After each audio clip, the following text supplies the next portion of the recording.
اعوذ باللہ من الشیطان الرجیم بسم اللہ الرحمن الرحیم السلام علیکم ورحمۃ اللہ وبرکاتہ۔ ایک نئے سیشن میں آپ کو خوش آمدید۔ ہم سورہ طٰہٰ کی تفسیر پڑھ رہے ہیں۔ سورہ طٰہٰ اور پارہ نمبر 16 آپ سب جانتے ہیں۔ تو سورہ طٰہٰ کی آیت نمبر 124 سے آج ہم شروع کریں گے، یعنی یہ 16ویں پارے کا بالکل آخر ہے، تقریباً آخری ایک دو صفحات ہیں، اور سورہ طٰہٰ کے بھی آخری ایک دو صفحات ہیں، اور آیت نمبر 124 ہے۔ تو پچھلے سیشن میں یہاں پر ہم نے ختم کیا تھا اور اس ایک دو آیت کی ہم نے تفسیر کرنی تھی۔ تو آیت نمبر 124 ہے، سورہ طٰہٰ پارہ نمبر 16۔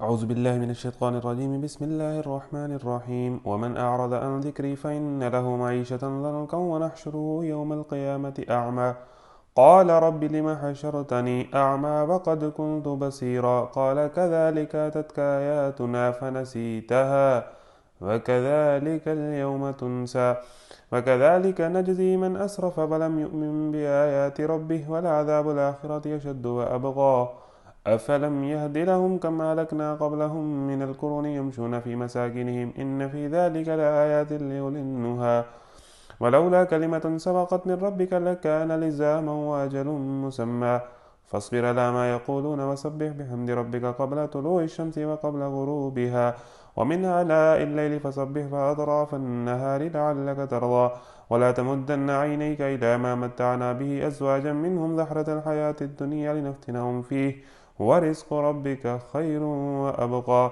وأمر أهلك بالصلاة واصطبر عليها لا نسألك رزقا نحن نرزقك والعاقبة للتقوى وقالوا لولا يأتينا بآية من ربه أولم تأتهم بينة ما في الصحف الأولى ولو أنا أهلكناهم بعذاب من قبله لقالوا ربنا لولا أرسلت إلينا رسولا فنتبع آياتك من قبل أن نذل ونخزى قل كل متربص فتربصوا فستعلمون من أصحاب الصراط السوي ومن اهتدى۔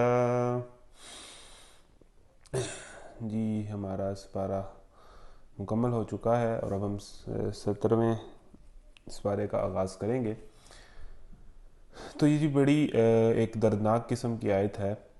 ومن اعرض عن ذکری، اور جو میرے ذکر سے منہ موڑے گا اس کے لیے دنیا میں تنگ زندگی ہوگی۔ یہیں پر ایک دفعہ سٹاپ کرتے ہیں۔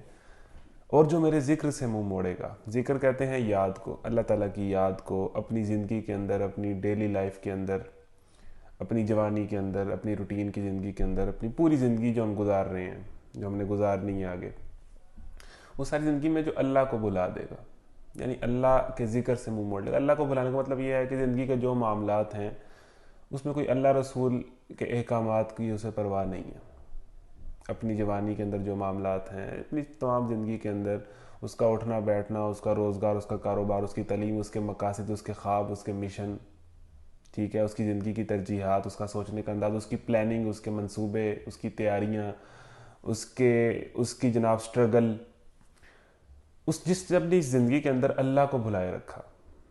ومن اعرض عن ذکری، یعنی صرف قرآن پڑھ لینا، صبح اٹھ کے تلاوت کر لینا، یہ نہیں کہ آپ نے اللہ کو یاد رکھا ہے۔ اپنی زندگی کے اندر، اپنی پریکٹیکل لائف کے اندر آپ نے اللہ کو یاد رکھا ہے، یعنی اللہ جو کہہ رہا ہے وہ آپ کر رہے ہیں۔ ومن اعرض عن ذکری، جس نے میرے ذکر سے منہ موڑ لیا، میرے اللہ تعالیٰ کا ذکر ایک تو قرآن بھی ہے اور وہی سارے اللہ تعالیٰ کے احکامات ہیں، اس کی دنیا کی زندگی تنگ ہوگی۔ اب پتہ نہیں ہمیں اس بات پہ کیوں نہیں یقین آتا، قرآن یہ بات کہتا ہے۔ ہمیں یہ لگتا ہے کہ شاید لوگ بہت خوشحال ہیں جنہوں نے قرآن کو چھوڑا ہوا ہے، انجوائے کر رہے ہیں، ان کی زندگیاں تنگ ہیں، اتنی مصروف ہیں، ایک کام کے بعد دوسرا کام، ایک کام کے بعد دوسرا کام، ایک چیز کے بعد دوسری چیز، ایک چیز کے بعد دوسری چیز، انہیں بس وہ اسی میں ہی گزر جاتا ہے سب کچھ، ایک مسئلے کے بعد دوسرا مسئلہ ہے۔ یہ جتنی کاروباری زندگی ہے، جتنے جابس کرنے والے لوگوں کی زندگی ہے، جتنے مڈل کلاس لوگوں کی زندگی ہے، یہ تنگ زندگی ہے۔ مطلب کوئی بہت ایک ایم این اے ہے یا ایک ایم پی اے ہے یا ایک وزیر اعلیٰ ہے یا ایک وزیر اعظم ہے، آپ کے خیال میں اس کی زندگی بہت خوشحال ہے، وہ بہت خوش ہے، وہ بہت انجوائے کر رہا ہے، اس کی تنگ زندگی ہے۔ زندگی تنگ ہے، زندگی سکون نہیں ہے، مسائل ہیں، رولے ہیں، ٹینشنیں ہیں، ایک کے بعد نئی چیز، صبح اٹھ کے جانا ہے، رات کو آنا ہے، کچھ نہ کچھ سر کھپا کے ہی آنا ہے، ٹھیک ہے، اس کے بعد رات کو روٹی بھی اچھی مل رہی ہے، کبھی کبھی انجوائے بھی کر لیا ہے, ساری چیزیں چل رہی ہیں ساتھ, لیکن اوور آل تنگ زندگی جو ہے نا, یہ تنگ زندگی ہے ان کی, جس نے اللہ سے منہ موڑے رکھا, یعنی جس کی زندگی اسی طرح ہی گزرتی چلی ہے, لیکن جو اس کے ساتھ جس اللہ تعالیٰ کو یاد رکھے ہوئے ہے, جسے پتہ ہے کہ میں نے مرنے کے بعد اللہ کے پاس جانا ہے, جو اپنی زندگی کے اندر اللہ کو یاد رکھتا ہے, جسے پتہ ہے کہ میں کیوں آیا ہوں, کہاں جاؤں گا, اس کی زندگی جتنی بھی تنگ ہے بہرحال وہ تنگ نہیں ہے. یہ ایک ذہنی کیفیت کا نام ہے. ہمیں لگ رہا ہوتا ہے کہ بھئی وہ بندہ ہوٹل میں بیٹھا ہے, وہ بندہ وہاں بیٹھا ہے, وہ بہت خوش ہے, وہ سب کچھ اس کے پاس ہے, لیکن اس کی ذہنی کیفیت کیا ہے, کیا وہ دماغی طور پہ وہ کیسا ہے, وہ ایک تنگ زندگی ہے. اور یہ آپ لوگوں نے ایکسپیرینس کیا ہوگا, اور آپ لوگوں سے مل کے دیکھیں, وہ تنگ زندگی ہے, وہ بہت مزہ اور سکون نہیں ہے. ومن اعرض عن ذکری, ہاں جو اس زندگی اس نے بھی گزارنی ہے, زندگی ہم نے بھی گزارنی ہے, جو اس دنیا میں ہے اس نے اب گزارنی ہے زندگی, تو اگر اس کے اندر اللہ اور قرآن رسول ہے نا, تو زندگی تو اسی طرح کی ہے, مسائل تو البتہ ہیں, لیکن وہ تنگ زندگی نہیں ہے.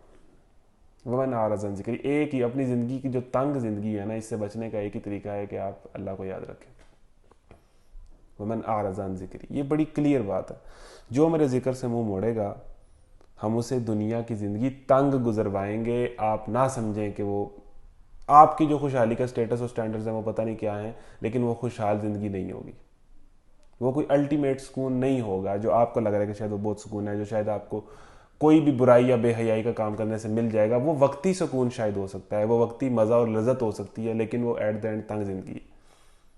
یہ جو لوگ برائیوں میں ہوتے ہیں, جو لوگ کسی بھی طرح کی برائی کے اندر پھنسے ہوئے ہوتے ہیں, چاہے وہ سود خوری کے اندر ہیں, چاہے وہ زنا کے اندر ہیں, چاہے وہ شراب کے اندر ہیں, چاہے وہ اور حرام کاری کے اندر ہیں کسی کے اندر, وہ اس وقتی حرام کاری میں شاید انہیں مزہ آ رہا ہے, لیکن وہ اوور آل تنگ ہوں گے. اور یہ ایک اتنی بڑی ریالٹی ہے جس کو کوئی گناہ گار ہی سمجھ سکتا ہے اور اس کو ڈینائی نہیں کر سکتا. ہاں, وہ اسے وقتی مزہ اور عیاشی جو ایک نشے کی کیفیت میں آتی ہے وہ تو آتی ہوگی. تو اس آیت کی میں تفسیر کرنا چاہ رہا ہوں کہ اس آیت کو اگر ہم سمجھ لینا تو ہمارے کافی مسئلے حل ہو جائیں, کہ جو اللہ کے ذکر سے منہ موڑ کے زندگی گزارے گا اس کی زندگی تنگ زندگی ہوگی. فَإِنَّ لَهُ مَعِيشَةً ضَنْكَ. اور اس میں اگر اس کی لفظی اس کی ترجمہ کیا جائے نا, تو فَإِنَّ لَهُ مَعِيشَةً ضَنْكَ. اب یہ ایسی آیت ہے کہ میں چاہتا ہوں کہ ٹائم نہ لگے, ہم جلدی سے آگے گزر جائیں, لیکن آیات ہی ایسی ہوتی ہیں بعض کہ اس کی جو معیشت ہوگی وہ تنگ ہوگی. ہاں جی, معیشت تنگ ہوگی جو اللہ کے ذکر سے منہ موڑے گا, چاہے وہ بلینر کیوں نہ ہو, چاہے وہ ارب پتی کیوں نہ ہو. اس کے پھر سٹینڈرڈز اور اس کے خرچے اس طرح کے ہو جائیں گے کہ اسے وہ بھی کم لگے گا. یہ پوائنٹ ہے. یہ انسان کو تمام دنیا کی دولت حاصل کر کے بھی یہ جو سٹینڈرڈز کا بڑھ جانا ہے اور برانڈز کی لذت حاصل ہو جانا ہے اور خرچوں کا بڑھ جانا نا, یہ ایک بہت بڑا مسئلہ ہے. الہاکم التکاثر حتی زرتم المقابر, کہ تم زیادہ سے زیادہ اور زیادہ حاصل کرنے کے چکر میں, ٹھیک ہے, جس نے آئی فون خریدا ہوا ہے اسے اب یہ ٹینشن ہے کہ اس نے اگلا آئی فون کب لینا ہے. جس نے کوئی 60,000 کی گھڑی خرید لی, اب اسے یہ ٹینشن ہے وہ 1 لاکھ والی کب خریدے گا. یہ ایسا شیطانی جال ہے جس کے اندر یہ پوری دنیا پھنسی ہوئی ہے, مزید سے مزید. تو یہ معیشت کے الفاظ ہیں کہ اس کی جو معاشی زندگی ہے وہ تنگ ہوگی. اس کا مطلب یہ ہے کہ شاید اس کے پاس کروڑوں بھی پیسہ ہے نا, تو اس کے خرچے اتنے بڑھ جائیں گے کہ اسے وہ کروڑوں بھی کم لگے گا, وہ اور حاصل کرنے کے چکر میں رہے گا.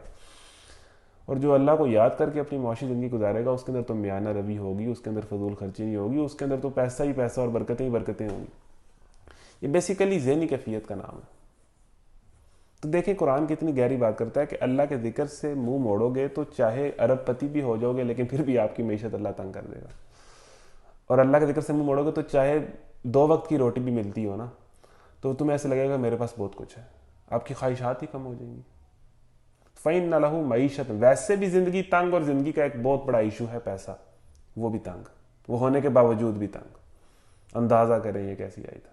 وَمَنْ أَعْرَضَ عَنْ ذِكْرِي فَإِنَّ لَهُ مَعِيشَةً ضَنْكَ.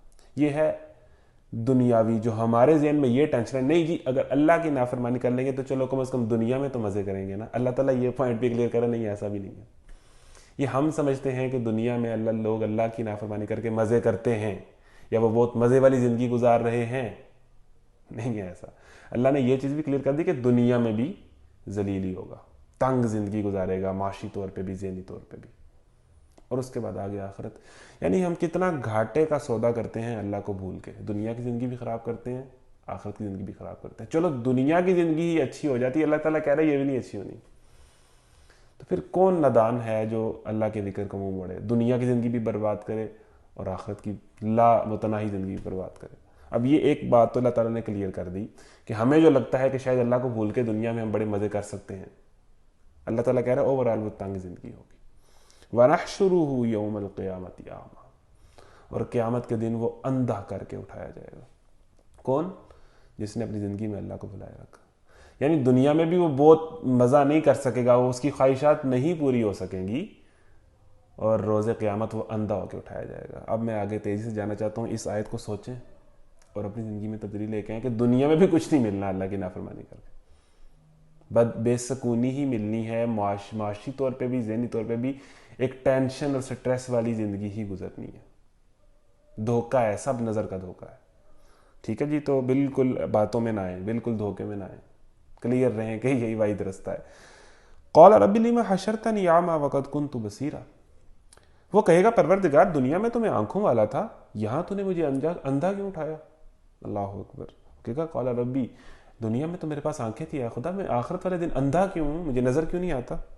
قال کذالک اتتک آیاتنا فنسیتھا وکذالک اليوم تنسیٰ، اللہ تعالیٰ فرمائے گا ہاں اسی طرح تو ہماری آیات کو جب کہ وہ تیرے پاس آئی تھی تو نے بھلا دیا تھا دنیا کی زندگی میں، اسی طرح آج تو بھلایا جا رہا ہے، آج ہم نے تجھے بھلا دیا۔ جفا کرو گے، جفا کریں گے، کہ دنیا کی زندگی میں تم نے ہمیں بھلا دیا تھا، آج ہم نے تمہیں بھلا دیا، یعنی آج اللہ تمہیں بھول گیا ہے، اللہ نے تمہیں جو ہے اگنور کر دیا، ریجیکٹ کر دیا۔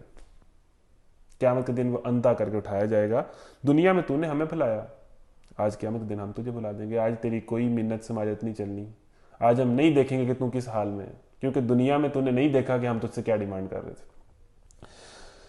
وَكَذَلِكَ نَجْزِي مَنْ أَسْرَفَ وَلَمْ يُؤْمِنْ بِآيَاتِ رَبِّهِ، اسی طرح ہم حد سے گزرنے والے اور اپنے رب کی آیات کو نہ ماننے والوں کو دنیا میں بدلہ دیتے ہیں، اور آخرت کا عذاب زیادہ سخت اور زیادہ تر، یعنی دنیا میں بھی وہ جو ان کا گول ہے وہ نہیں حاصل کر، دیکھیں نا یہ ساری دنیا جو ہے یہ الٹیمیٹ قسم کے سکون کی تلاش میں ہے، یہ دنیا کو جنت بنانا چاہتے ہیں، مزید سے مزید انٹرٹینمنٹ، مزید سے مزید مزہ، مزید سے مزید جو ہے وہ ایکسٹیسی جس کو کہتے ہیں، کہ ایک ایسی خوشی اور ایسی لذت کہ جس میں انسان، یہ سارے نشے، یہ سارے کلبز، یہ ساری لذتیں کیوں ہیں کہ انسان چاہتا ہے کہ مجھے مزہ ہے، اور وہ نہیں مزہ لے پاتا۔ اللہ تعالیٰ نے بات کلیئر کی ہے کہ مزہ جنت میں ہی آنا ہے، دنیا کو تم جنت بنانے کی کوشش کر سکتے ہو، جنت نہیں بنے گی، نہیں بنے گی دنیا جنت۔ یہ ویسٹ نے دنیا کو جنت بنانے کی ہی ناکام کوشش کی ہے، بنی نہیں ہے ان سے، کوشش کی ہے البتہ انہوں نے کافی زیادہ، ٹھیک ہے جی؟ تو ایک تو دنیا میں بھی تنگ زندگی گزارو گے، اور اس کے بعد کیا ہے، اس طرح ہم حد سے گزرنے والے اور رب کی آیات نہ ماننے والوں کو دنیا میں بھی بدلہ دیتے ہیں، اور آخرت کا عذاب تو زیادہ سخت ہے۔ دنیا کی زندگی تو چلو پھر تنگ گزار کے ایک دن تو ختم ہونی ہے نا، لیکن آخرت کی زندگی پھر نہیں ختم ہونی، جو ہمیشہ ہی تنگ گزرنی ہے۔ اللہ اکبر۔ تو لب لباب خلاصہ یہ ہے، نچوڑ یہ ہے کہ اس دنیا کی زندگی میں اللہ کو یاد رکھیں، اس کی بات کو یاد رکھیں، اس کے احکامات کو یاد رکھیں، اس کے قرآن کو یاد رکھیں، اس کے رسول کو یاد رکھیں، اور اس کے مطابق زندگی گزارتے، دیٹس آل۔ دنیا کی زندگی بھی ٹھیک گزرے گی، اور آخرت میں تو ریوارڈ اور مزے ہیں، ٹھیک ہے جی؟ افلم یعد لهم کم اہلکنا قبلهم من القرون، پھر کیا ان لوگوں کی تاریخ اس سبق سے کوئی ہدایت نہ ملی کہ ان سے پہلے کتنی ہی قوموں کو ہم ہلاک کر چکے ہیں، جن کی برباد شدہ بستیوں میں آج چلتے پھرتے ہیں۔ در حقیقت اس میں بہت سی نشانیاں ہیں ان لوگوں کے لیے جو عقل سلیم رکھنے والے ہیں۔ اگر تیرے رب کی طرف سے پہلے ایک بات طے نہ کر دی گئی ہوتی اور مہلت کی ایک مدت مقرر نہ کی جا چکی ہوتی تو ضرور ان کا بھی فیصلہ چکا دیا جاتا۔ پس اے محمد جو باتیں یہ لوگ بناتے ہیں ان پر صبر کرو۔ دین کے داعی کو ہمیشہ اللہ تعالیٰ کہہ رہا ہے کہ صبر کریں۔ صبر بڑی چیز ہے، کہ جو آپ پر یہ لوگ باتیں کرتے ہیں، جو آپ لوگوں پر یہ الزام لگاتے ہیں، جو آپ کے خلاف پروپیگنڈا کرتے ہیں، اس پر صبر کریں۔ صبر ہی واحد حل ہے، اور تمام مسئلوں کا حل اللہ تو دیکھیں، نبی کریم صلی اللہ علیہ وسلم کی زندگی میں جب مشکل آتی تھی، مصائب آتی تھی، پریشانی آتی تھی، زندگی ہی پریشانی سے بھری پڑی ہے، تو کوئی لمبے چوڑے وظیفے نہیں ہیں، صبر کریں، صبر کریں اور اللہ پر یقین رکھیں، یہی وظیفہ ہے جو قرآن نے بار بار بتایا ہے، ٹھیک ہے جی؟ تو اب اپنے رب کی حمد و ثنا کے ساتھ اسی کی تسبیح کرو، اور سورج، اور دوسرا کام کیا کریں، اللہ کی تسبیح، اللہ کی پاکی، اللہ کی کبریائی بیان کرتے رہیں، ٹھیک ہے جی؟ اللہ کی بندگی پر قائم رہیں اور صبر کریں، وقت بدلے گا، ٹھیک ہے جی؟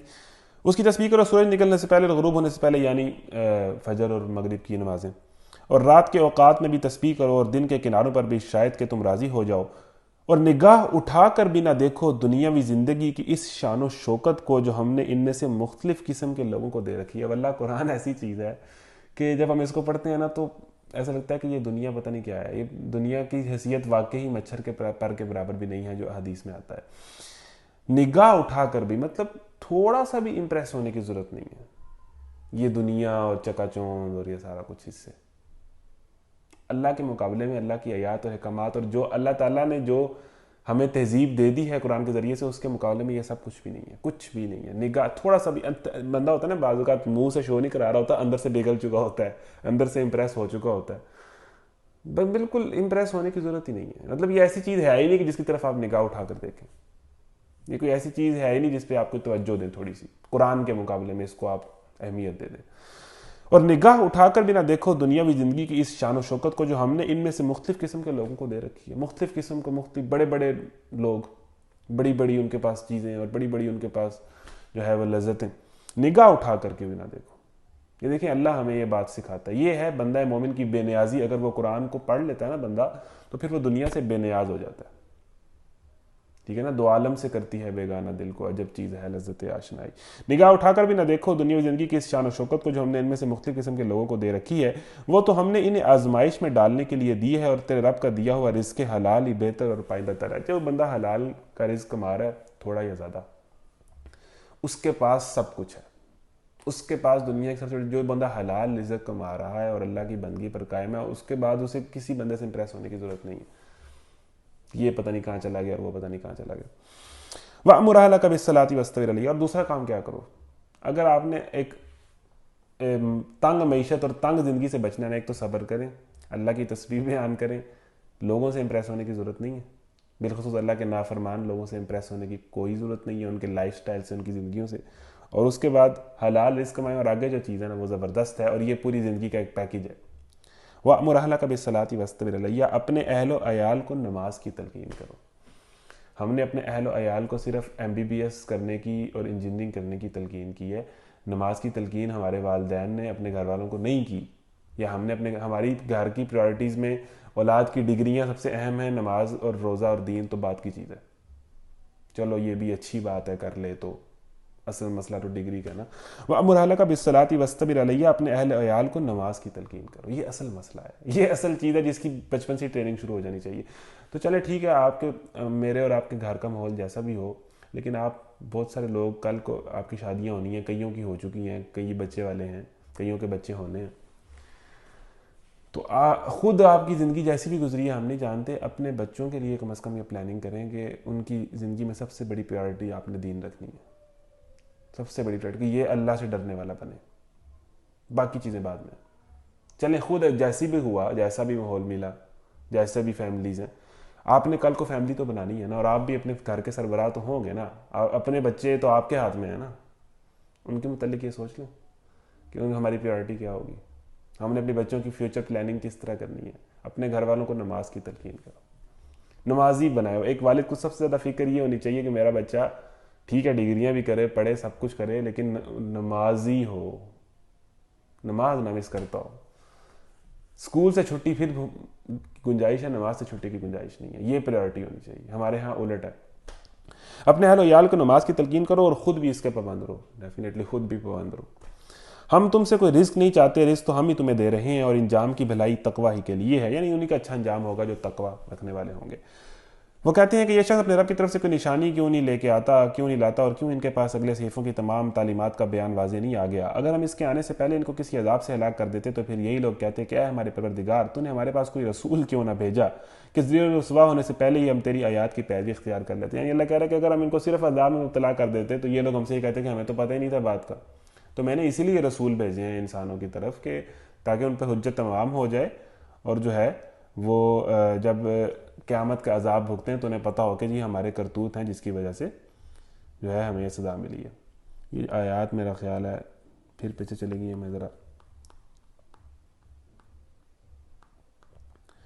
اچھا جی، اے محمد صلی اللہ علیہ وسلم ان سے کہو ہر ایک انجام کار کے انتظار میں ہے، پس اب منتظر رہو، ان قریب تمہیں معلوم ہو جائے گا کہ کون سیدھی راہ چلنے والا ہے اور کون ہدایت یافتہ ہے۔ انتظار کریں، ان قریب سب کو معلوم ہو جائے گا کہ کون غلط راستے پر تھا اور کون سیدھے راستے پر تھا۔ یہاں جی ہماری سورہ طٰہٰ مکمل ہوگی اور ہم اب 17ویں سپارے کی طرف جائیں گے جی۔ تیزی سے چلتے ہیں۔ سورہ الانبیاء ہے جو کہ مکی صورت ہے، جس کی آیات 112 ہیں۔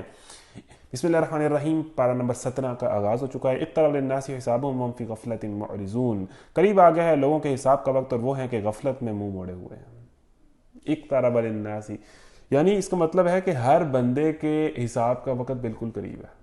ہر اقترب للناس حسابهم، لوگوں کا حساب کتاب سٹارٹ ہونے والا ہے، فائنل امتحان آنے والے ہیں۔ مطلب جو بورڈ کے پیپر ہیں جس میں اگر آپ فیل ہو گئے تو پھر ساری زندگی کی مایوسی ہے، پھر کوئی دوسرا چانس سیکنڈ شفٹ نہیں لگا سکتے، اگلے سال پیپر نہیں دے سکتے، اور وہ پیپر سر پہ اللہ کہہ رہا ہے کہ آخری حساب جو ہر انسان کا ہونا ہے، جو پڑھا لکھا ہے، جو یونیورسٹی میں پڑھتا ہے، جو نہیں پڑھتا، جو پیدا ہو چکا ہے، اس کا جو ایک آخری حساب ہر انسان کا جو ہونا ہے، جس سے میں نے اور آپ نے گزرنا ہے، اس کا وقت قریب آ گیا، سر پر آ گیا، سر پر پیپر سر پر آ گیا۔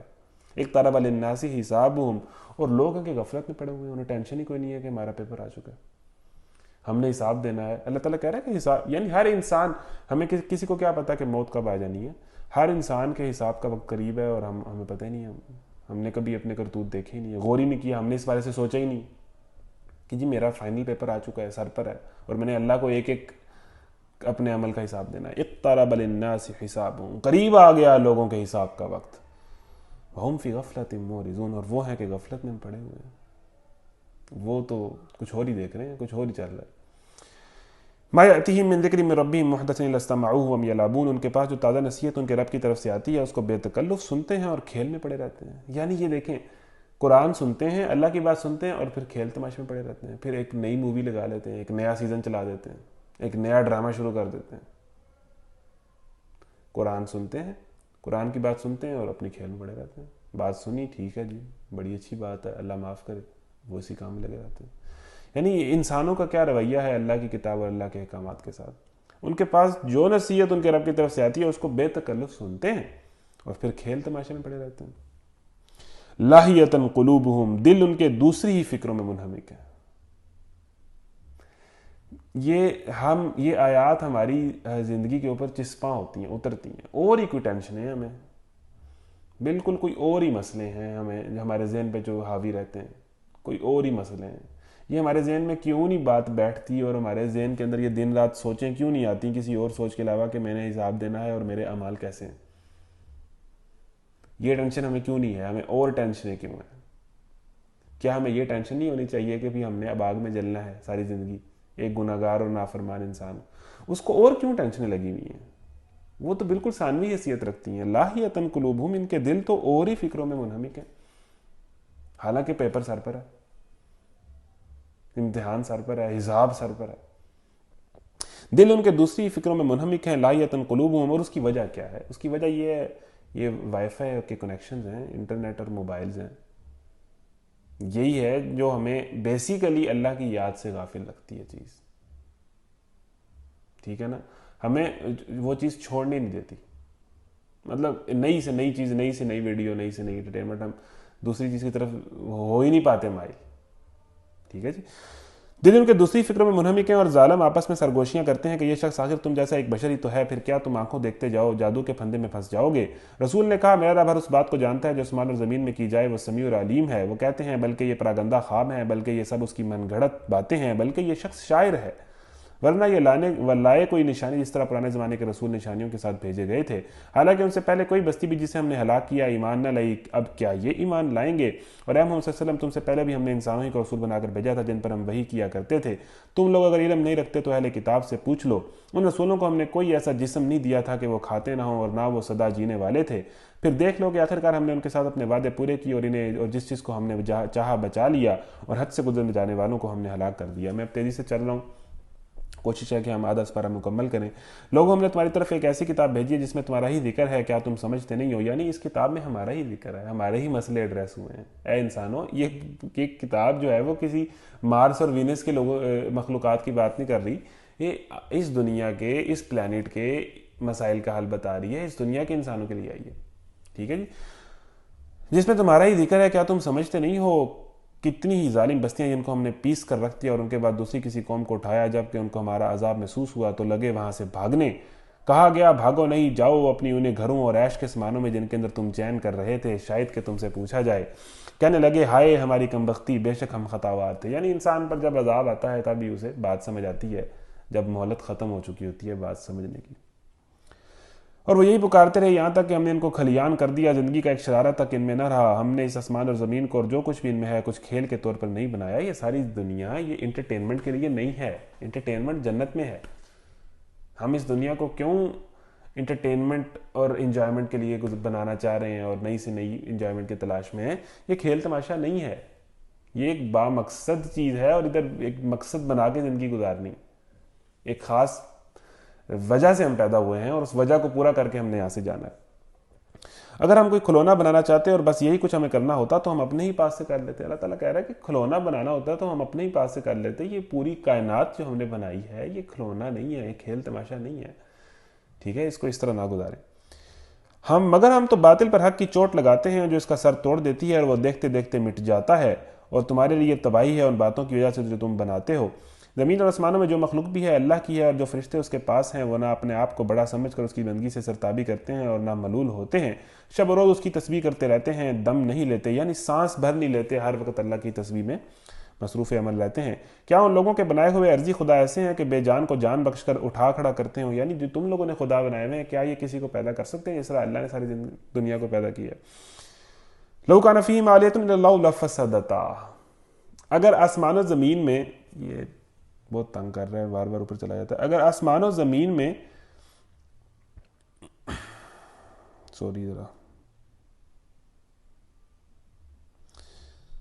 اگر آسمان و زمین میں ایک اللہ کے سوا دوسرے خدا بھی ہوتے تو دونوں کا نظام بگڑ جاتا۔ اللہ تعالیٰ کہہ رہا ہے کہ اگر اس کائنات کے دو خدا ہوتے تو وہ آپس میں لڑ پڑتے۔ کسی بھی جگہ پر ایک ملک کے دو بادشاہ نہیں ہوتے۔ یہ جتنی بھی آپ نے تاریخیں پڑھی ہوں تو ایک بادشاہ جب بنتا تھا تو اس کے جو سارے بھائی تھے ان کو مار دیا جاتا تھا، یا بھائی بغاوتیں کر دیتے تھے تو سلطنت کے لیے لڑائیاں ہوتی تھی، پھر اینڈ پر آ کے ایک بادشاہ کی ہی بیعت پہ سارے لوگ آتے تھے۔ بادشاہ اور خلیفہ تو ایک ہی ہوتا ہے، دو تو نہیں ہو سکتے، ایک ادارے کے دو پرنسپل نہیں ہوتے۔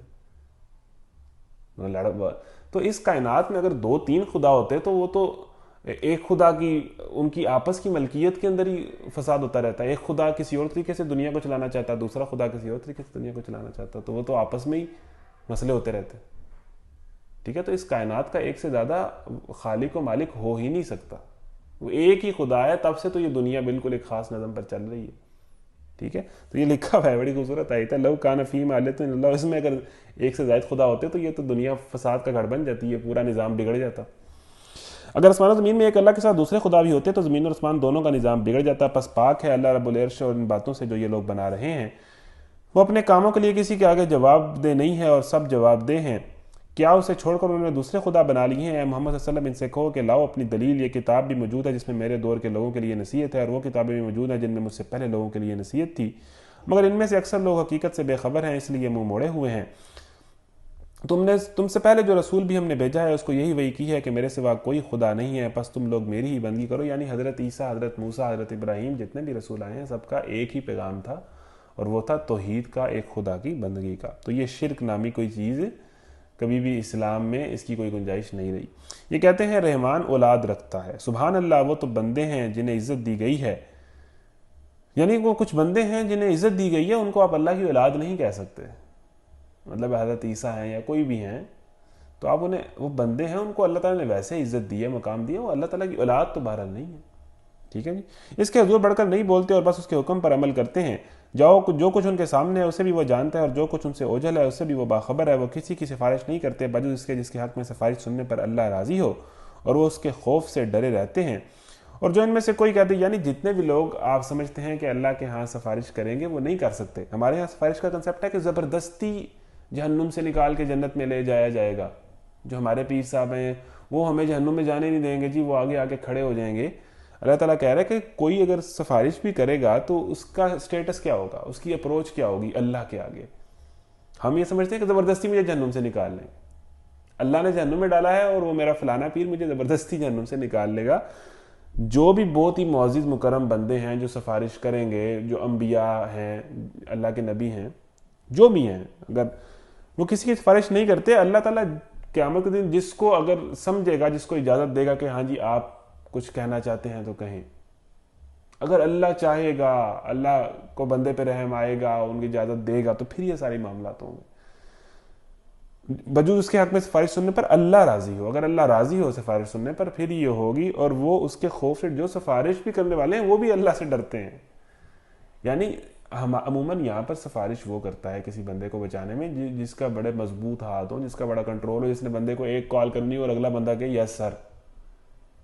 ادھر آپ نے جس سے سفارش کرنی ہے وہ دنیا کا، کائنات کا خدا ہے۔ یہاں پر یہ جو سفارش کریں گے ان کا سٹیٹس بالکل اور ہے۔ یہ دنیا کی طرح کی سفارش نہیں ہے کہ کوئی بڑا بندہ سفارش کرے اور اگلا بندہ یس سر کر دے۔ تو یہ مسئلہ سمجھے۔ تو اللہ تعالیٰ نے جو قانون بنایا ہے اس کے مطابق وہ فیصلہ کرے گا، یہ بات پورے قرآن میں بھری ہوئی ہے، ٹھیک ہے جی۔ اور وہ اس کے خوف سے ڈرے رہتے ہیں، یعنی جو بھی جنہوں نے سفارش بھی کرنی ہے وہ بھی اللہ کے بندے ہیں، اللہ کی مخلوق ہیں، وہ اللہ سے ڈرتے رہتے ہیں، ٹھیک ہے۔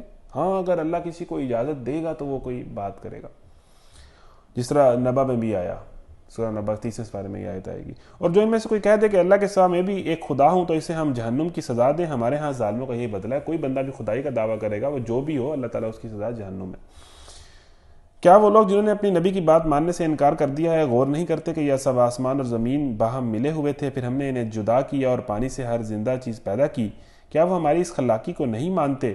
اور ہم نے زمین میں پہاڑ جما دیے تاکہ وہ انہیں لے کر ڈھلک نہ جائے، یعنی زمین کو بیلنس رکھنے کے لیے پہاڑوں کو اس پر جما دیا، اور اس میں کشادہ راہیں بنا دی شاید کہ یہ لوگ اپنا راستہ معلوم کر لیں۔ اور ہم نے آسمان کو ایک محفوظ چھت بنا دیا، مگر یہ ہے کہ اس کی نشانیوں کی طرف توجہ ہی نہیں کرتے۔ وَهُوَ الَّذِي خَلَقَ اللَّيْلَ وَالنَّهَارَ وَالشَّمْسَ وَالْقَمَرَ، اور وہ اللہ ہی ہے جس نے رات اور دن بنائے اور سورج اور چاند کو پیدا کیا، سب ایک ایک فلک میں تیر رہے ہیں۔ كُلٌّ فِي فَلَكٍ يَسْبَحُونَ، یہ ہے جی آیت جس کے متعلق کہا جاتا ہے کہ جو سائنس نے مطلب یہ بات کہتی ہے سائنس کے ہر ستارہ ہر سیارہ اپنے آربٹ کے اندر گردش کر رہا ہے، ٹھیک ہے۔ کل فی فلک یسبحون۔ اچھا اس میں ایک اور بھی بات ہے کہ یہ یسبحون کا مطلب ہے تیرنا، تو کبھی یہ کہا جاتا تھا کہ صرف وہ اس طرح گردش کر رہے ہیں اور وہ خود نہیں گھوم رہے، یعنی ایک ہے بال ہے تو وہ خود بھی گھوم رہا ہے اور پھر وہ آربٹ کے اندر بھی گھوم رہا ہے، تو کبھی کہتا تھا کہ صرف آربٹ کے اندر گھوم رہا ہے، کبھی کہ خود گھوم رہا ہے۔ تو اس تیرنے کے لفظ میں دونوں باتیں آ جاتی ہیں، اور اسی نے سائنس کو بھی مانا ہے۔ یسبحون تیر جو چیز رہی ہوتی ہے وہ ویسے بھی مطلب تیر رہی ہوتی ہے، ٹھیک ہے۔ اگر کسی کو آپ دریا میں بال پھینکیں اور ویسے بھی وہ گھوم رہا ہوتا ہے، تو وہ ایک بڑا زبردست اللہ تعالیٰ نے یعنی اپنے اپنے فلک کے اندر، اپنے اپنے مدار کے اندر، اپنے اپنے طے شدہ راستوں کے اندر یہ تیر رہے ہیں۔ تو بھئی یہ قرآن ہے، یہ اللہ کی کتاب ہے اور یہ حق ہے، اور یہ 14 صدیوں پہلوں سے حق ہے اور بعد میں بھی حق رہے گا۔ تو کبھی بھی سائنس کے اوپر قرآن کو نہیں تولنا چاہیے کہ سائنس کوئی بات کہے گی تو وہ حق ثابت ہوگی۔ قرآن کی جو بات ہے وہ حق ثابت ہے، وہ حق ہی حق ہے، وہ بعد میں سائنس ثابت کر دے تو کر دے، نہ بھی کرے تب بھی حق ہے، ٹھیک ہے جی۔ تو یہ ہمارا ایمان قرآن پر ہے۔ سب ایک ایک فلک میں تیر رہے ہیں، اور محمد صلی اللہ علیہ وسلم ہمیشگی تو ہم نے تم سے پہلے بھی کی، کسی انسان کے لیے نہیں رکھی ہے، کوئی بھی انسان ہمیشہ تو نہیں رہے گا۔ اگر تم مر گئے تو کیا یہ لوگ ہمیشہ جیتے رہیں گے؟ وما جعلنا لبشر من قبلک الخلد افإن مت فهم الخالدون۔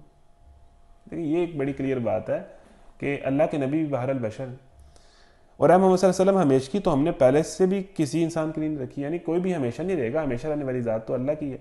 جو اس دنیا میں جو بھی مخلوق آئے گی اس نے بہرحال مرنا ہے۔ اگر تم مر گئے تو کیا یہ لوگ ہمیشہ جیتے رہیں گے؟ انہوں نے بھی مر جانا ہے۔ کل نفس ذائقۃ الموت، ہر کسی نے موت کا ذائقہ چکھنا ہے، ہر جاندار کو موت کا مزہ چکھنا ہے، اور ہم اچھے اور برے حالات میں ڈال کر تم سب کی آزمائش کر رہے ہیں، آخرکار تمہیں ہماری ہی طرف پلٹنا ہے۔ یہ منکرین حق جب تمہیں دیکھتے ہیں تو تمہارا مذاق بنا لیتے ہیں، کہتے ہیں کیا یہ وہ شخص ہے جو تمہارے خداؤں کا ذکر کیا کرتا ہے؟ اور ان کا اپنا حال یہ ہے کہ رحمان کے ذکر سے منکر ہیں۔ انسان جلد باز مخلوق ہے، خلق الانسان میں، یہ جلد بازی یہ انسان کی فطرت میں ہے کہ وہ جلدی چاہتا ہے کہ مجھے نظر آئے اللہ کہاں ہے، آخرت کہاں ہے، قیامت کب آئے گی، جلد بازی انسان کی فطرت میں۔ ابھی میں تم کو اپنی نشانیاں دکھائی دیتا ہوں، جلدی نہ مچاؤ، یعنی اللہ کا عذاب آئے گا، تم اپنا انجام دیکھو گے۔ کافروں کو کہا جا رہا ہے، مشرکوں کو، جلدی کس بات کی، جلدی نہ مچاؤ۔ ابھی تم میں کوئی اپنی نشانیاں دکھائی دیتا ہوں، جلدی نہ مچاؤ۔ یہ لوگ کہتے ہیں آخر یہ دھمکی پوری کب ہوگی اگر تم سچے ہو؟ کاش ان کافروں کو اس وقت کا کچھ علم ہوتا جبکہ یہ اپنا منہ آگ سے بچا سکیں گے، نہ اپنی پیٹھیں، اور نہ ان کو کہیں سے مدد پہنچے گی۔ وہ بلا اچانک آئے گی اور انہیں اس طرح ایک لخت دبوچ لے گی کہ نہ اس کو دفع کر سکیں گے اور نہ ان کو لمحہ بھر مہلت ہی مل سکے گی. یعنی مرنے سے کوئی نہیں بھاگ سکتا بھائی. جس انسان نے بھی ساری زندگی زندہ رہنے کی کوشش کی ہے وہ بھی بہرحال مر گیا ہے. یہ تو بڑی کہانیاں بھی ہیں نا جو پہلے چلی آئی ہیں. تو جب موت آ جائے گی تو آپ کو کوئی ٹیکنالوجی، آپ کو کوئی ڈھال، آپ کو کوئی بہت ہی جو ہے وہ ایسی پلیس جہاں پر آپ رہتے ہیں کہ جو بالکل سیکیور ہے، جہاں کوئی چڑیا پر بھی نہیں مار سکتی، جس جگہ پر بھی آپ موجود ہیں موت آپ کو آ جائے گی اپنے ٹائم پر جب آپ نے مرنا ہوگا. مذاق تم سے پہلے بھی رسولوں کو اڑایا جا چکا ہے، مگر ان کا مذاق اڑانے والے اسی چیز کے پھیر میں را کر رہے جس کا وہ مذاق اڑاتے تھے. یعنی جس چیز کا وہ مذاق اڑاتے تھے وہی چیز ان پر آ کر پڑی. اے محمد صلی اللہ علیہ وسلم ان سے کہو کون ہے جو رات کو یا دن کو تمہیں رحمان سے بچا سکتا ہے مگر یہ اپنے رب کی نصیحت سے منہ موڑ رہے ہیں. کیا یہ کچھ ایسے خدا رکھتے ہیں جو ہمارے مقابلے میں ان کی حمایت کریں؟ وہ نہ تو خود اپنی مدد کر سکتے ہیں اور نہ ہماری ہی تائید ان کو حاصل ہے. اصل بات یہ ہے کہ ان لوگوں کو اور ان کے باوجات کو ہم زندگی کا سر و سامان دیے چلے گئے ہیں یہاں تک کہ ان کو دن لگ گئے ہیں. یعنی اب ان کے دن اچھے ہیں تو اب یہ جو ہے وہ پھولے نہیں سما رہے. مگر کیا انہیں نظر نہیں آتا کہ ہم زمین کے مختلف سمتوں سے گھٹاتے چلے آ رہے ہیں؟ پھر کیا یہ غالب آ جائیں گے؟ ایسا یہ بھی ایک آیت ہے، اس کی تفسیر پڑھتے ہیں کہ ہم زمین کو مختلف سمتوں سے گھٹا رہے ہیں. یہ مضمون اس سے پہلے سورہ رات میں گزر چکا ہے اور وہاں ہم اس کی تشریح بھی کر چکے ہیں. یہاں اس سیاق و سباق میں یہ ایک اور معنی بھی دے رہے ہیں، وہ یہ کہ زمین میں ہر طرف ایک غالب طاقت کی کارفرمائی کے یہ آثار نظر آتے ہیں کہ اچانک کبھی قحط کی شکل میں، کبھی وبا کی شکل میں، کبھی سیلاب کی شکل میں، کبھی زلزلے کی شکل میں، کبھی سردی یا گرمی کی شکل میں اور کبھی کسی اور شکل میں کوئی بلا ایسی آ جاتی ہے جو انسان کے سب کیے دھرے پر پانی پھیر دیتی ہے. ہزاروں لاکھوں آدمی مر جاتے ہیں، بستیاں تباہ ہو جاتی ہیں، لہلہاتی کھیتیاں غارت ہو جاتی ہیں، پیداوار گھٹ جاتی ہے اور کبھی کسی طرف سے، اور انسان اپنا سارا زور لگا کر بھی ان نقصانات کو نہیں روک سکتا. یعنی ہم زمین کو مختلف سمتوں سے گھٹاتے چلے آ رہے ہیں. پھر اس کی ایک اور تفسیر بھی کی گئی ہے کہ یہ جو موبائل ہے اس نے بھی زمین کو گھٹا دیا ہے. یہ ایک گلوبل دنیا بن گئی ہے، گلوبل ویلیج بن گئی ہے کہ آپ ایک کلک کرتے ہیں اور آپ امریکہ بیٹھے بندہ آپ کے سامنے آ جاتا ہے، آپ اس کا چہرہ دیکھ رہے ہیں، اس کا دنیا کنیکٹ ہو گئی ہے، فاصلے ختم ہو گئے، زمین چھوٹی ہو گئی ہے. دیکھیں کہ قرآن کی آیت میں گہرائی ہے کہ ہم زمین کو گھٹا رہے ہیں مختلف سمتوں سے. پھر اس کی تفسیر لمبی. پھر کیا یہ غالب آ جائیں گے؟ ان سے کہہ دو کہ میں تو وحی کی بنا پر تمہیں متنبع کر رہا ہوں مگر بہرے پکار کو نہیں سنا کرتے جبکہ انہیں خبردار کیا جائے. اور اگر تیرے رب کا عذاب ذرا سا انہیں چھو جائے تو ابھی چیخ اٹھیں کہ ہائے ہماری کم بختی، بے شک ہم خطاوار تھے. قیامت کے روز ہم ٹھیک ٹھیک تولنے والے ترازو رکھ دیں گے، پھر کسی شخص پر ذرا برابر ظلم نہ ہوگا. جس کا رائے کے دانے کا برابر بھی کچھ کیا دھرا ہوگا ہم اسے سامنے لے آئیں گے اور حساب لگانے کے لیے ہم کافی ہیں. پہلے ہم موسیٰ اور ہارون کو فرقان اور روشنی اور ذکر عطا کر چکے ہیں ان متقی لوگوں کی بھلائی کے لیے جو بے دیکھے اپنے رب سے ڈریں اور جن کو حساب کی اس گھڑی کا کھٹکا لگا ہوا ہو. اور اب یہ بابرکت ذکر ہم نے تمہارے لیے نازل کیا ہے، پھر کیا تم اس کو قبول کرنے سے انکاری ہو؟ اس سے پہلے بھی ہم نے ابراہیم کو اس کی ہوش مندی بخشی تھی اور ہم اس کو خوب جانتے تھے. یاد کرو وہ موقع جب کہ اس نے اپنے باپ اور اپنی قوم سے کہا تھا کہ یہ مورتیں کیسی ہیں جن کے لوگ تم گرویدہ بن رہے ہو. حضرت ابراہیم کا پھر سٹوری اللہ بیان کر رہا ہے. ابراہیم اور موسیٰ علیہ السلام کی بار بار اللہ تعالیٰ کہانی بیان کرتا ہے. حضرت ابراہیم کا واقعہ دوبارہ آ گیا کہ حضرت ابراہیم نے یاد کرو جب وقت تھا، اس کو ہم 7ویں سپارے میں تفصیل سے پڑھ چکے ہیں. جو نئے اسٹوڈنٹ ہیں وہ 7ویں سپارے والا لیکچر جو تھا وہ لے سکتے ہیں. اس کے اندر حضرت ابراہیم کی کہانی اور بتوں والا سارا سلسلہ کہ حضرت ابراہیم کس طرح کویسچن کرتے تھے چیزوں کو اور وہ حق تک پہنچے، خدا تک پہنچے. یعنی خدا شناسی کا حضرت ابراہیم کا ایک بہت لمبا سفر تھا جو انہوں نے کیا تھا. یہ مورتیں کیسی ہیں جن کے تم لوگ گرویدہ ہو رہے ہو؟ انہوں نے جواب دیا ہم نے اپنے باپ دادا کو ان کی عبادت کرتے پایا ہے. اس نے کہا تم بھی گمراہ ہو اور تمہارے باپ دادا بھی سمجھی گمراہی میں پڑے ہوئے ہیں. انہوں نے کہا کیا تو ہمارے سامنے اپنے اصلی خیالات پیش کر رہا ہے یا مذاق کرتا ہے؟ یعنی انہوں نے حضرت ابراہیم سے کہا کہ آپ ہوش میں، یا آپ کیسی باتیں کر رہے ہیں؟ آپ ہمارے خداؤں کو گمراہ کہہ رہے ہیں، ہمارے آباء و اجداد کو، ہمارے کلچر کو، ہماری صدیوں کی روایات پہ آپ کویسچن کر رہے ہیں. اور جو یوتھ ہوتی ہے وہ تو پرانے ٹرینڈز کے اوپر کویسچن کرتی ہے. جو سوچ اور سمجھ کے بات کرتے ہیں وہ تو بتوں کے اوپر کویسچن کرتے ہیں. حضرت ابراہیم ایک نوجوان تھے اور انہوں نے اس سارے کلچر کے اوپر سوالیہ نشان لگا دیا اپنے ایک کویسچن سے، ایک لاجک سے کہ یہ کیا ہے، آپ ان کو کیوں پوچھ رہے ہیں، کیا یہ آپ کی مدد کر سکتے ہیں؟ کیا پوری تہذیب کے اوپر ایک تماچہ مار دیا جس کی وہ ساری بنیاد تھی. اس نے جواب دیا نہیں، بلکہ فی الواقع تمہارا رب وہی ہے جو زمین اور آسمان کا رب اور ان کا پیدا کرنے والا ہے. اس پر میں تمہارے سامنے گواہی دیتا ہوں اور خدا کی قسم میں تمہاری غیر موجودگی میں ضرور تمہارے بتوں کی خبر لوں گا. چنانچہ اس نے ان کو ٹکڑے ٹکڑے کر دیے. یعنی اس ٹائم ان کی قوم کسی میلے ٹھیلے پر گئی ہوئی تھی, اور حضرت ابراہیم جو ہے, جو اللہ والے لوگ ہوتے ہیں ان کو ظاہر ہے میلوں ٹھیلوں میں تو انٹرسٹ نہیں نہ ہوتا, ان کے تو اور مقصد ہوتے ہیں. ان کے مقصد ہوتے ہیں اللہ کی کبریائی اور توحید کا پرچار. اور دنیا تہوار میں میلہ ٹھیلے میں انجوائے کرنے گئی ہوئی ہے, پیچھے سے اللہ کا بندہ توحید کا اعلان کر رہا ہے, توحید کا پرچار. وہ اپنے مشن پہ ہے, دنیا اپنے مشن پہ. دنیا کو انٹرٹینمنٹ چاہیے, وہ انٹرٹینمنٹ لینے گئی ہوئی ہے. بندہ مومن کو توحید کا پرچار چاہیے, وہ توحید کر رہا ہے. ٹھیک ہے جی.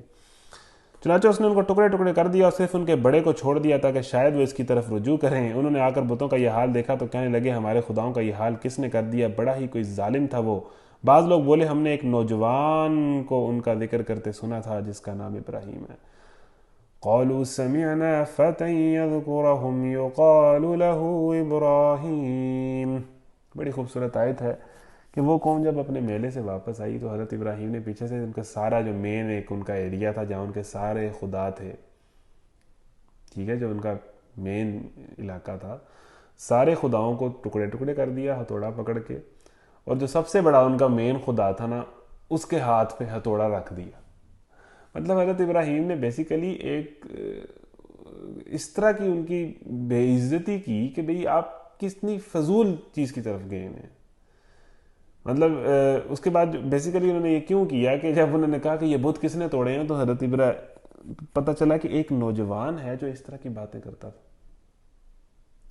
یعنی کہ فتح یذکرہم یقال له ابراہیم, جب انہوں نے کہا کہ کیا یہ کیسے ہو گیا, کس کی ضرورت ہوئی ہمارے خداؤں کو توڑنے کی, تو کسی نے کہا کہ ایک نوجوان کو یہ ذکر کرتے سنا تھا, وہ ہمارے خداؤں سے بدظن تھا, تو یہ وہی ہو سکتا ہے, ایک نوجوان جس کا نام ابراہیم ہے, یہ اس کا کام ہے. لے جی تحقیق ہوئی, حضرت ابراہیم کو پکڑ لیا گیا, سر دربار حاضر کیا گیا.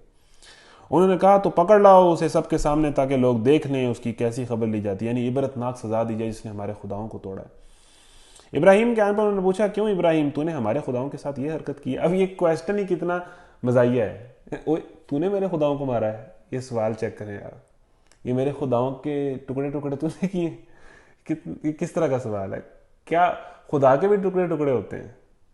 کیا خدا کو بھی کوئی اٹھ کے اس کو نیست و نابود کر دیتا ہے؟ مطلب جب وہ حضرت ابراہیم نے بیسیکلی یہ سارا سینیریو کریٹ اس لیے کیا کہ ایک ایک لمحے میں انہیں شرمندگی ہوگی, ہم کتنی فضول چیز پر اڑے ہوئے, ہم کتنے مطلب ہماری کتنی بے بنیاد باتیں, ہمارا مذہب, ہمارا دین, ہمارا زندگی گزارنے کا طریقہ کتنا بے بنیاد ہے. یعنی اے ابراہیم تو نے میرے خداؤں کو توڑا ہے, یہ ان کے ٹکڑے ٹکڑے تو نے کیے ہیں میرے خداؤں کے. کس طرح کا سوال ہے, چیک کریں. جو انہیں کرنا پڑا کہ آپ نے ہمارے خداؤں کو توڑا ہے, یہ ایک بڑی مزاحیہ بات ہے. دیکھ تو نے ہمارے خداؤں کے ساتھ یہ حرکت کی ہے, اور قرآن اس کو بیان کرتا ہے قال بل فعل کبیرہم ھذا فاسألوہ, یعنی ایک ایسا سینیریو کریٹ کر دیا ہے اس نوجوان نے, حضرت ابراہیم نے, وقت کے نمرود بادشاہ اور ان کا سارا خاندان گھرانہ, ہر جگہ بت پرستی عام تھی, کہ حضرت ابراہیم نے کہا قال بل فعل, یہ اس نے کیا ہے, اس کے ہاتھ میں توڑا ہے. یعنی کہ ڈیفینیٹلی یہ جھوٹ نہیں تھا, یعنی کہ حضرت ابراہیم بیسیکلی ان کو شرم دلانا چاہ رہے تھے کہ تم کس چیز کے ساتھ اڑے ہوئے ہو.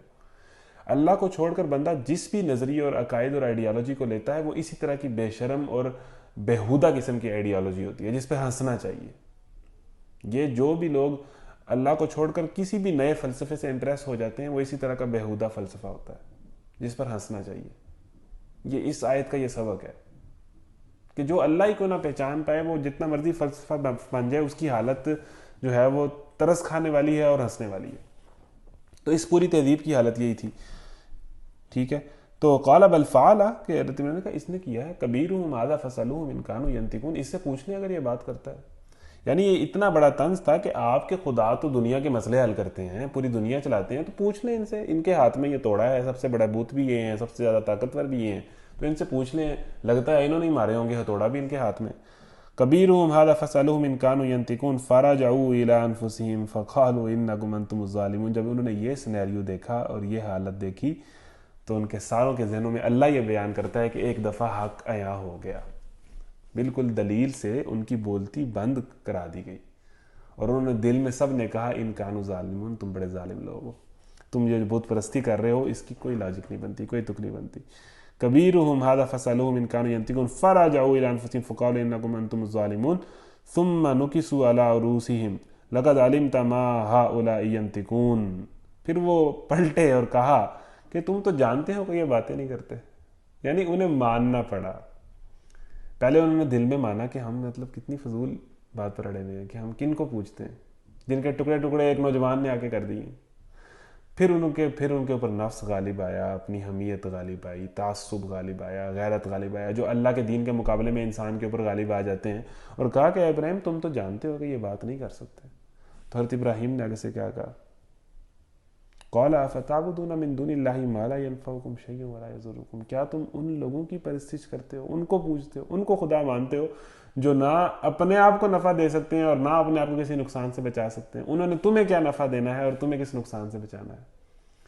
جو اپنے آپ کو نفع نہیں دے سکتا، جو اپنے آپ کو ایک ہتھوڑے کے نقصان سے نہیں بچا سکتا، جس کو میں نے ٹکڑے ٹکڑے کر دیا، وہ کیا تمہیں نفع دے گا، کیا تمہارے دلدر پار کرے گا، اور کیا تمہیں؟ کتنی زبردست دلیل تھی اور کتنی زبردست بات تھی جس نے توحید کا بیس بالکل ڈومینیٹ کر دیا اس کو.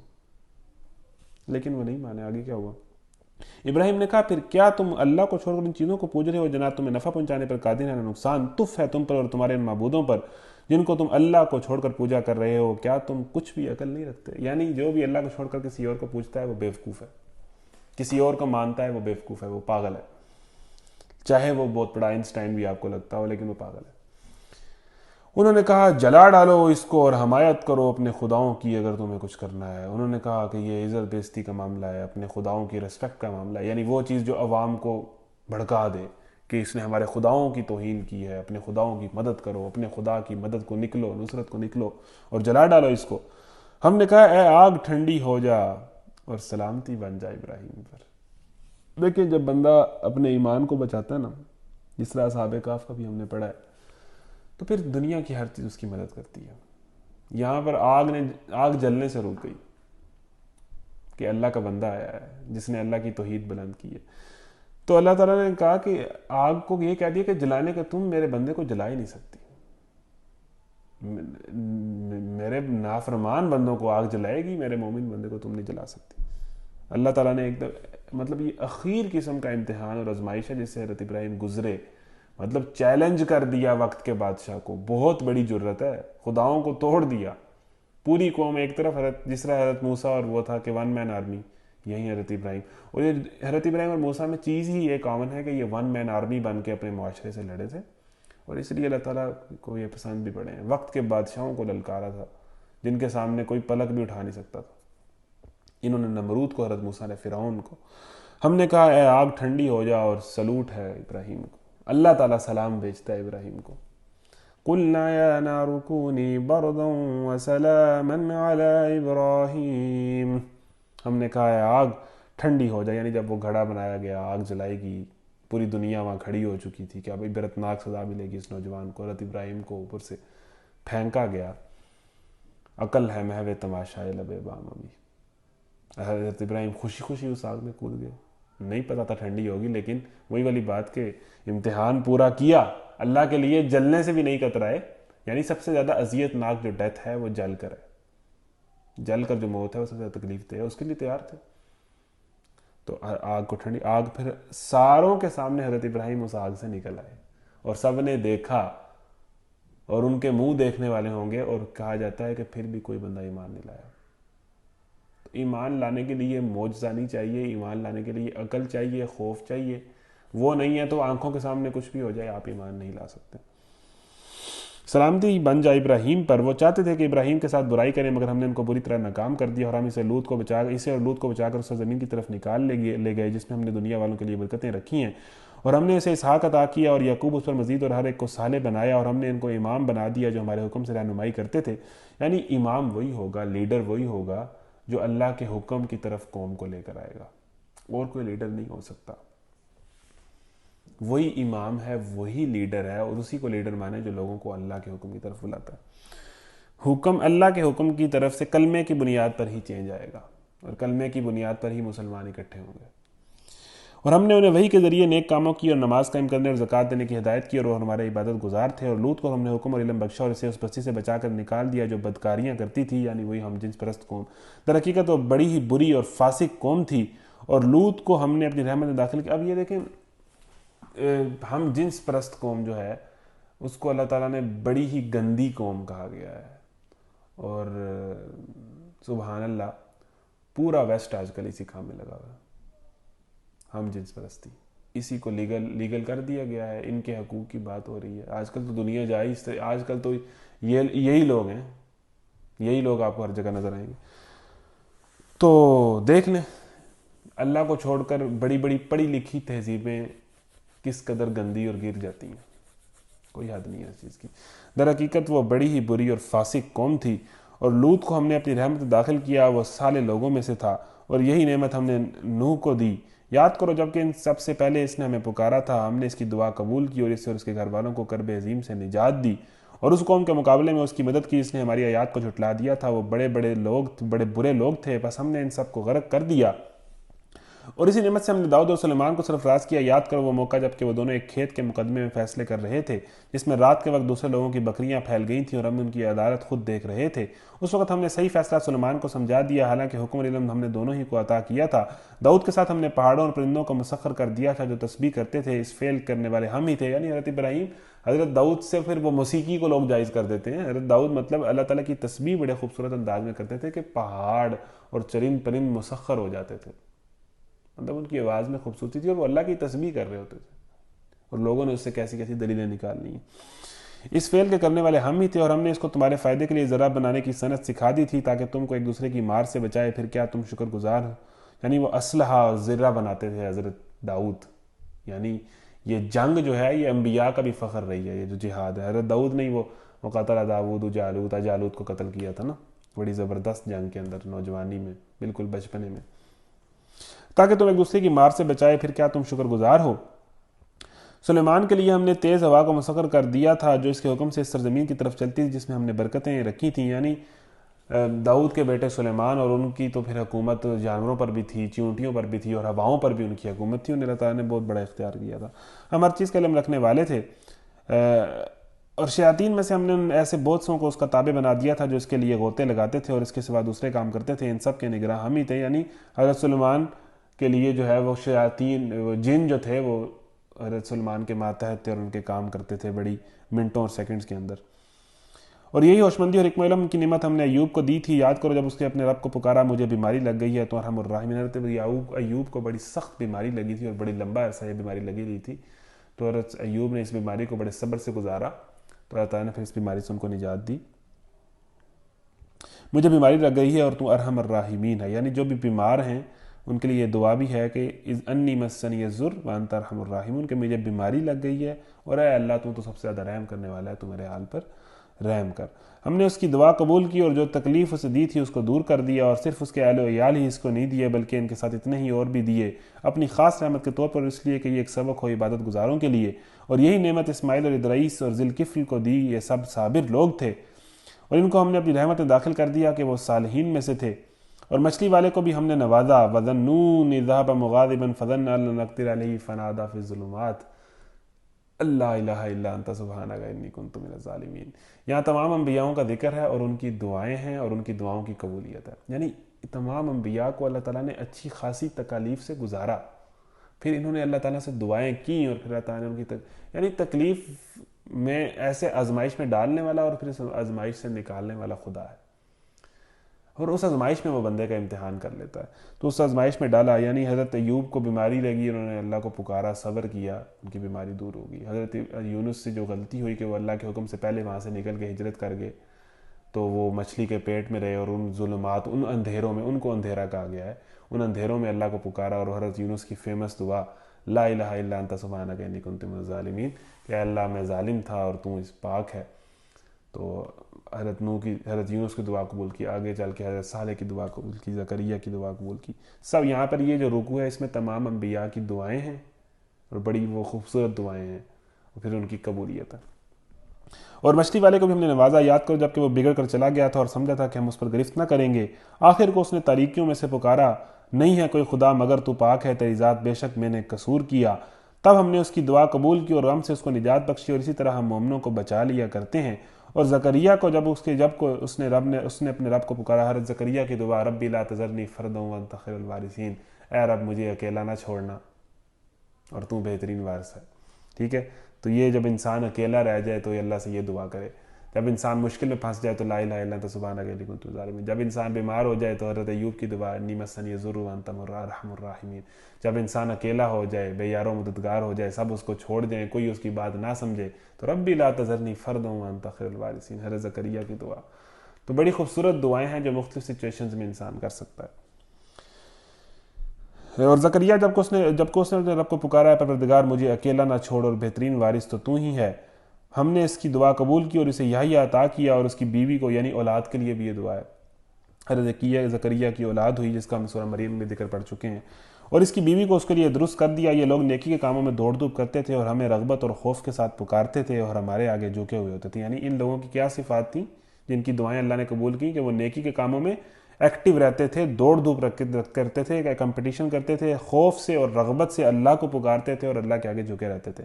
اور وہ خاتون جس نے اپنی عصمت کی حفاظت کی تھی یعنی حضرت مریم, ہم نے اس کے اندر اپنی روح سے پھونکا اور اسے اور اس کے بیٹے کو دنیا بھر کے لیے نشانی بنا دیا. یہ تمہاری امت حقیقت میں ایک ہی امت ہے اور میں تمہارا رب ہوں, بس تم میری عبادت کرو. مگر یہ لوگوں کی کارستانی ہے کہ انہوں نے آپس میں اپنے دین کو ٹکڑے ٹکڑے کر ڈالا. سب کو ہماری طرف پلٹنا ہے. معذرت ٹائم کچھ زیادہ ہو گیا لیکن یہ آدھا سپارہ مکمل ہونے والا ہے. پھر جو ایک عمل کرے گا اس حال میں کہ وہ مومن ہو تو اس کے کام کی ناقدری نہ ہوگی, اور اسے ہم لکھ رہے ہیں. یعنی جو بھی نیک عمل کرے گا بشرط یہ کہ وہ مومن ہو, ایمان والا ہو, اللہ اور اس کے رسول پر ایمان لا, تو پھر اس کی نیک عمل گنے جائیں گے آخرت کے لیے. نہیں تو دنیا میں اس کو اجر مل جائے گا, آخرت میں کچھ نہیں ہے.